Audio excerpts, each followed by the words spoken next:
Ladies and gentlemen, welcome to another video. In this video, we're going to be talking about how to reset your Telegram password. So let's get straight into the video. So the first thing you want to do is open any browser that you prefer using and simply go ahead and search for Telegram.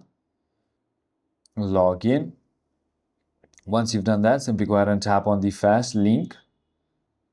Now you're going to be taken to this page. All you need to do is simply go ahead and enter your country and enter your number and click on next. Once you've done that, it's going to simply go ahead and send you a verification code to that number and you will directly be logged in. And in order to go ahead and change your password once you're logged in, all you need to do is simply go ahead and go into your Telegram application, go down to your settings, and inside of settings you want to go to privacy and security.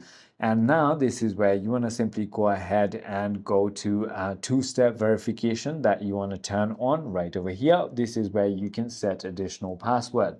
So I hope this video clarifies everything for you. If you have further more queries, feel free to comment down below and I'll see you on the next one.